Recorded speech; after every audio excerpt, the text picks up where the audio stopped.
I bought this $39 JT ER2 paintball marker. Today we're going to test the firepower of this air gun and compare it head-to-head against my Byrna SD tear gas launcher. We're not just going to use paintballs. I'm going to test it for the first time with Byrna kinetic rounds and eco-kinetic rounds. Along the way I'll show you exactly how the ER2 operates along with its features and its quirks. Finally, we'll test both in my homemade projectile trap, and you'll see that the ER2 has all the kinetic energy output of the Byrna.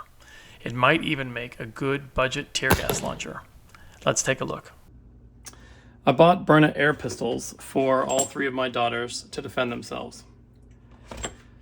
But there are some cheaper alternatives on the market if you don't want to spend as much as $400 that this unit is currently selling for. So this is the Byrna SD. See the designation right there that separates it from the HD, which is the earlier version of this model, which is almost the same. This is the JT ER2. I got this from Walmart.com for $39.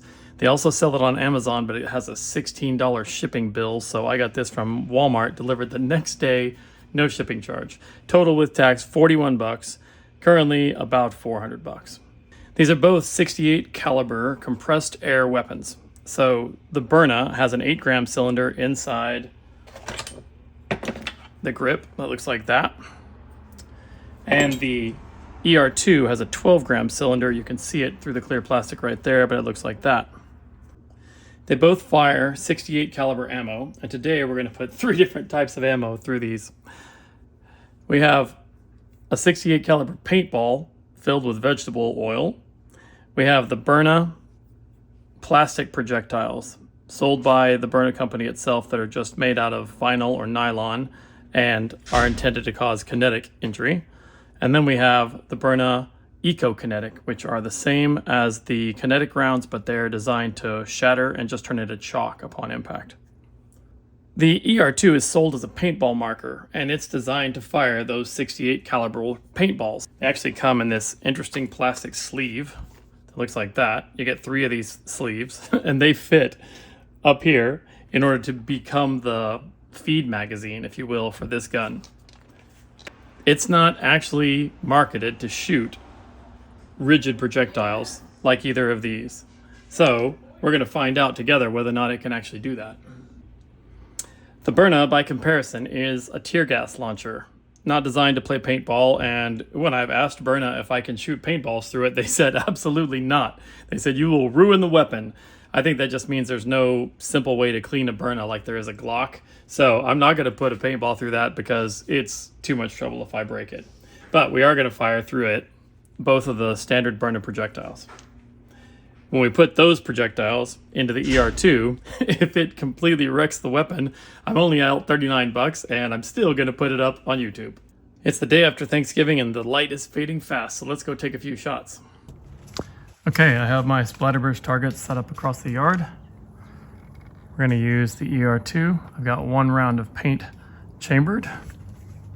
This marker has a manual safety on the side right there. It's black when it's on safe. And when you push it out the other side, it switches to red to show you that it's on fire. So, to provide ammo to this gun, you can take one of the tubes, fit it in there, tip it up, and it'll provide you a continuous stream as tall as the tube is before it runs out. I really don't want to fire in rapid succession, so all I'm doing is taking a single round, dropping it in to the input port there, and then you have to rack the slide like a shotgun. It drops inside and then disappears, and you can't get it back. Once it's in there, you have to fire it to get it out. Note that the safety doesn't reset itself just because you chamber around, so it's live right now. Using the plastic iron sights.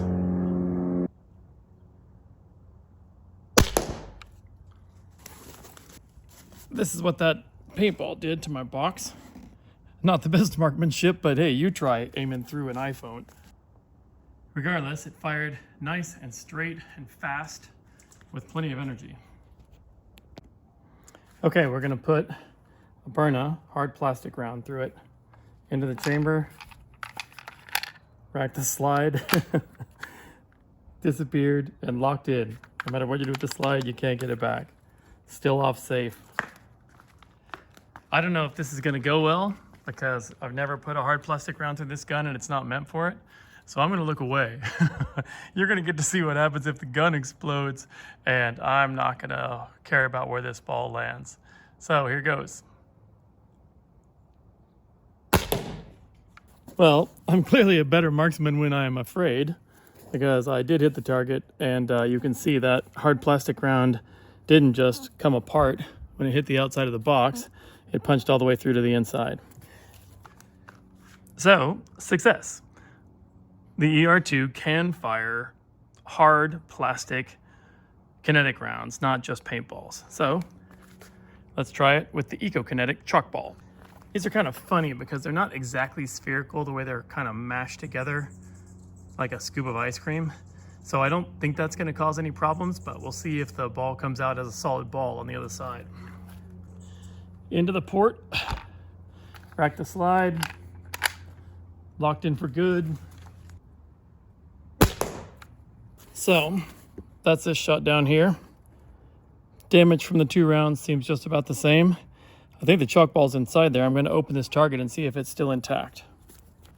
But before we lose our light, I'm going to put one of these chalk rounds from the ER2 into that rock right over there, so you can see what happens when these sweet rounds hit a rigid surface. Into the port, rack the slide. That's what I'm looking at on my plastic iron sights.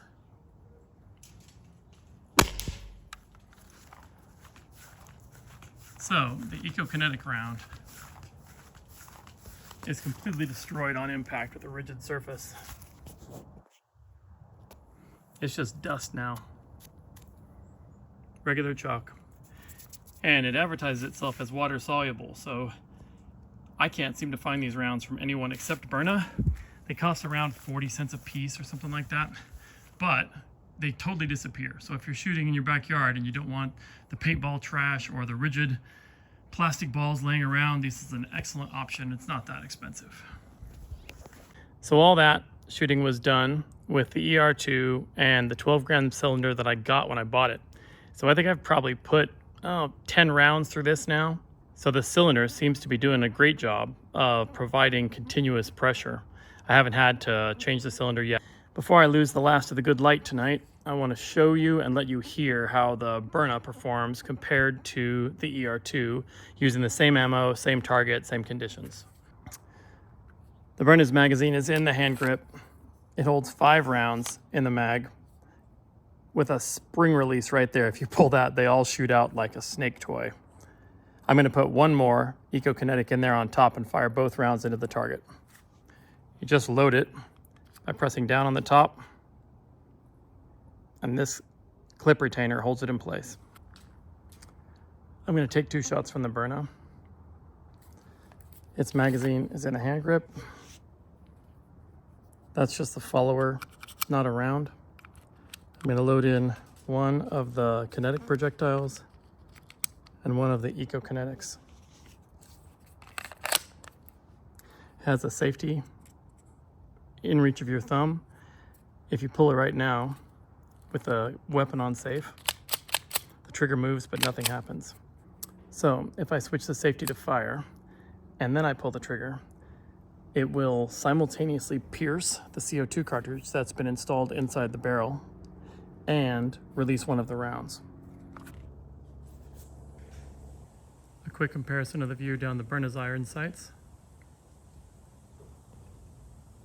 We're running out of light, so let's shoot. Well, I did it a little better with that one. Punched it right through the center of the target, into the box again. So you can kind of see how they shoot and sound by contrast. Back in the lab, comparing that shot and this shot. When this shot from the ER2 went through, there's beanbags in here to hold it still, but this shot and this shot are hitting nothing but air on the other side. This is the shot that came from the Byrna that went right in the middle of the target, and you can see it tried to push its way out the back of the target. I can't see any indication of a hit from the far side from the ER2. So just looking at that quick test, the Byrna seems to have a little bit higher velocity considering those were the same rounds of ammunition. And here's what we find inside. That's the sticker that was part of the target that got pushed all the way through by the last Byrna round. And then inside, that eco-kinetic round is still completely intact even though it punched through the box. So it's really rigid enough to handle target shooting like this, but then when it hit that rock in the backyard, totally decimated it. There should be another Byrna round laying in here underneath, another eco-kinetic. So both of those guys, having punched through the box, are in perfect shape as far as I can tell.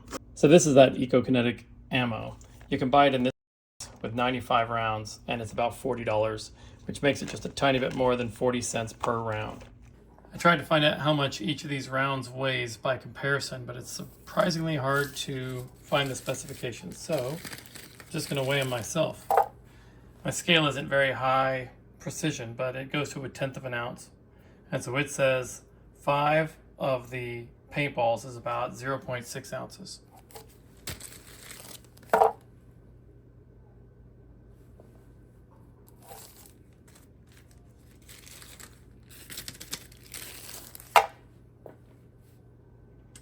It puts the eco-kinetic rounds at 0.5 ounces for 5 balls. Retesting the paintballs, still 0.06. And then 5 of the Byrna plastic kinetic rounds is coming in at 0.5. Once more, just for verification, 5 paintball rounds is coming in at 0.6. So it looks like these two weigh the same. And these guys are just slightly heavier. I wanted to show you one more interesting aspect of the ER2. When you get it, you get 3 tubes of paintballs. They're all full. And the top of this tube mates up with the port in the side of the gun.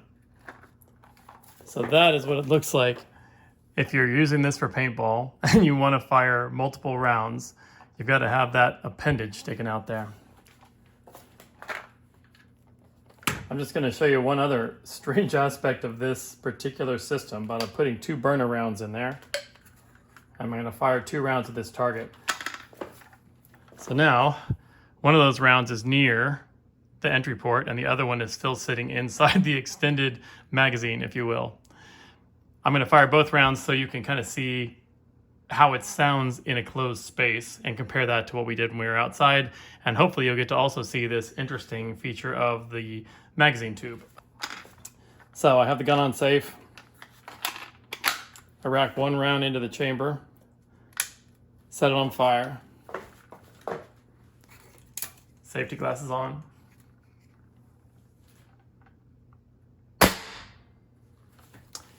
The other round drops to right there. Rack the slide again. No rounds in the tube. Watch this.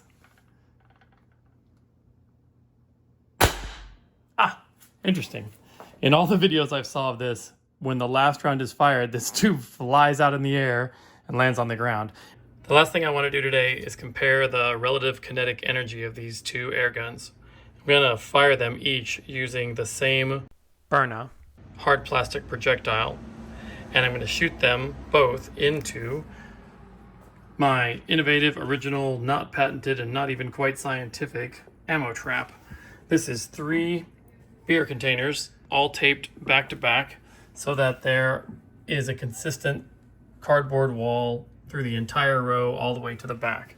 So when I fire a round from each weapon into this face of the container, it's going to penetrate 1, 2, 3, 4, 5, 6, 7, 8, and up to the 9th layer of cardboard all the way through. And what winds up happening in this is the round will go in, run out of energy as it gets past one wall and get left behind in that particular cell, and we'll see which one manages to go farther.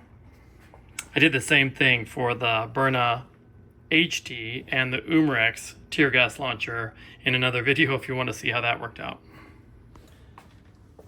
I have the ammo trap taped to the shelf on the left side to limit any recoil after the impact of each projectile. So I'm going to put on my safety glasses.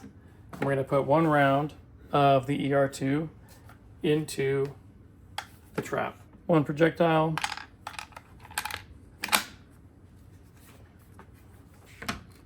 There's a nice groove right along the barrel that allows me to sort of line the shot up with a laser pointer. So I'm trying to put the round right there at about the bottom quarter of the trap. And I'd like it to go in straight so that it doesn't interact with any of the longitudinal dividing walls between the beer cells. It's lined up, the trap is set. Let's see what happens. I ran into an interesting snag. I can't release the safety because, as you can see, when the safety's off, it protrudes from the side of the air gun so far that it breaks the plane on the side of the gun. So when you lay it down on this left side, it puts the gun on safe automatically. I can't do it on this side because of the ammo port. And if I do it something like this, it's too high and I want to be able to reuse the trap. So I rigged a little platform with a hole for the safety. So now I've got the safety turned off. I'm going to place the safety right through that hole. Okay, I lined up the shot. The safety's off. My safety glasses are on. So let's take a shot. We'll find out together what happened. The entry wound is just about where I wanted it to be, in the middle of the first cell and high enough off the ground that it's not getting any strange resistance from the bottom cardboard.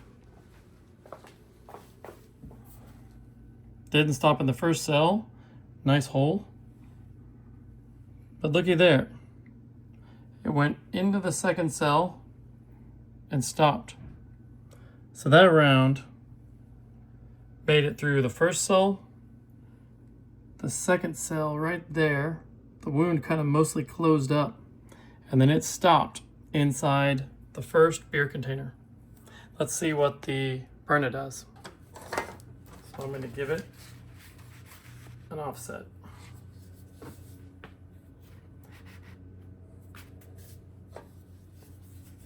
Magazine has only one round in it. Safety off, ready to fire. Byrna also has a nice groove in the side that the laser pointer loves. So I'm targeting right about there on the side now, just a little below halfway toward the top. Okay, weapons loaded, safety's off, everything's aimed, time to fire.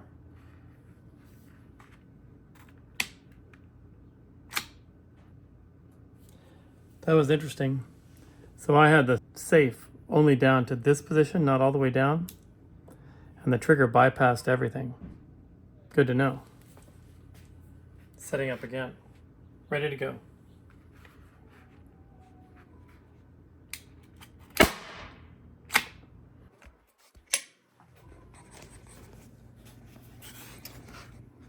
The Byrna went in a little lower than I expected. It punched in right there, but it didn't tear down to the other hole, so I don't think being so close to the first shot made a difference. Let's see what happened inside.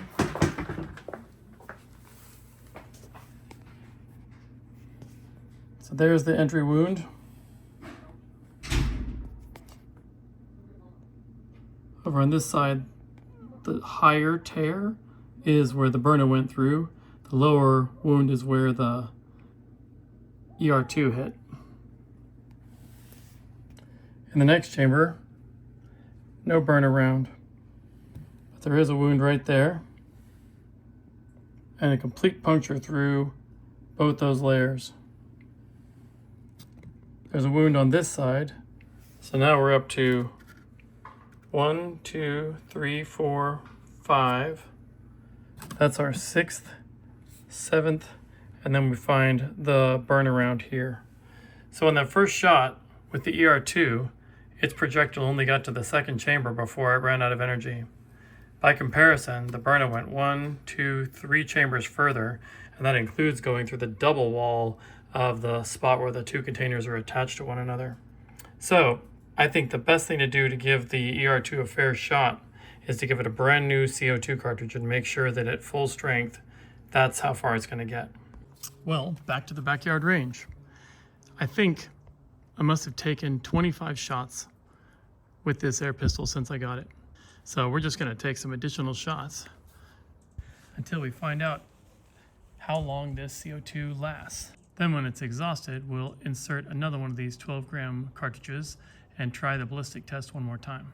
I'm going to use some eco-kinetic rounds because I just bought 100.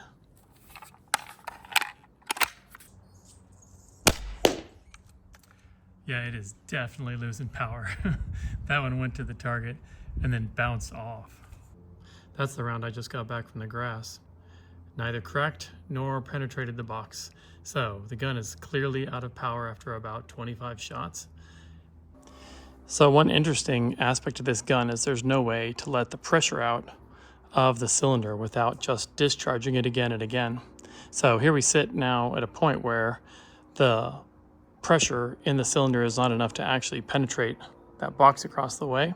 So what we need to do is fire it again and again and again until we've released the pressure in the handle enough that we can unscrew the cap and replace the cylinder. So currently the safety is off, as you can see by the red dot. And if I attempt to discharge it into the plants, pulling the trigger does nothing because I have not racked the slide. So I've got to cock it. Did you hear that little hiss from the inside?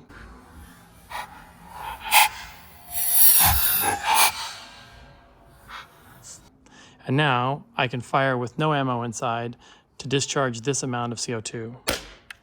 Much, much quieter. Let's try it again, and maybe you can hear the hiss. Yeah, now we've got nothing. So I should be able to take the cylinder out. Yep, it comes out easy. Normally, the pressure inside that cylinder would keep you from being able to unscrew that. So there's the dead cylinder with the hole popped in the tip. In my pocket, I happen to have another cylinder with no hole in the tip. The JT brand that actually comes with the pistol. I've ordered a whole bunch more 12-gram cartridges. It's about 50 cents a piece on Amazon. So I take this cartridge, tip up, and feed it into the hole. And down there at the very top is the pin that punctures it. And it doesn't do so until you screw this cap on. So dropping it in doesn't cause it to puncture the tip and have it shoot back at your head or anything like that. So I drop it in, screw in the plunger, and I heard a psst. Maybe you could hear it too. That's when it actually pierced the top of the cylinder. So now this has got a 12-gram cartridge in it. It's fully pressurized. So the next shot that we take at the ballistic trap ought to be maximum power for this weapon. Back at the home ballistic range, I'm going to raise everything up on a sheet of plywood so that I can offset the penetration point of this new round higher than the last one that went through. I've already chambered a round in the ER2. It's one of the Byrna gray hard plastic rounds. I release the safety. It pops out in the way of this test. Replace the homemade safety defeater jig and line it up with the fancy laser sight. I'm aiming right there. Okay, ready to go. Safety released. Brand new CO2 cylinder. 3, 2, 1. So let's find out what happened together. On this side, where that round went in, it actually took an entire chunk of material out of the front wall. That's curious because the other spots were equally damaging, but that's a really nice round material removal. Definitely punched through. Let me get a flashlight. So, punch right through the first wall. There, the highest mark is the one from this ER2 round. Punched right through. Out the other side. Went on through and got to the double wall between the cartons, punched through that. Out the other side. hit the mid wall of this carton right through at the other side. Hit the double wall between the next two cartons, punched right through that. Hit the mid wall of the third carton, punched through it, and there we have it. The ER2 round with a brand new cylinder is actually in the last chamber of all 6. That means it probably went through and hit the back wall of the third carton and then ran into the steel and couldn't do anymore. So, of all the shots that I've taken into this particular style of trap, that is the only one that I've had get all the way to the back. Except for the Umarex airgun round in my last video, which also penetrated to the very last chamber. But that is an incredible difference between having taken 15 or 20 shots and only getting through to the second chamber, putting in a new CO2 cartridge and having it go further than the Byrna goes. Interesting. So in summary, the ER2 actually seems to have had more kinetic energy behind that same Byrna 68 caliber projectile with a brand new 12 gram CO2 cartridge than the Byrna did with a new 8 gram CO2 cartridge. This weapon is a fraction of the price of the Byrna system, but it comes with a few irritations. One, its magazine system is not very impressive. You either single load the rounds with each shot, or you keep that awkward tube sticking out the side. Second, this guy's CO2 cartridge is pierced as soon as you use it. So when you put the CO2 cartridge in and screw it in, it automatically pierces it, and I don't know how long it'll sit without any bleed out or bleed down of the pressure that that's capable of if you'll lose your cartridge now that it's been pierced. The Byrna system, by comparison, you load the cartridge in here under the barrel. There's a hex key in there, and there's actually a driver for the hex key on the bottom of every magazine. So you can put that in the screw cap underneath the barrel and open up that cap in order to put in a new cylinder. The cylinder slides in nose first and just sits there waiting for you to pull the trigger.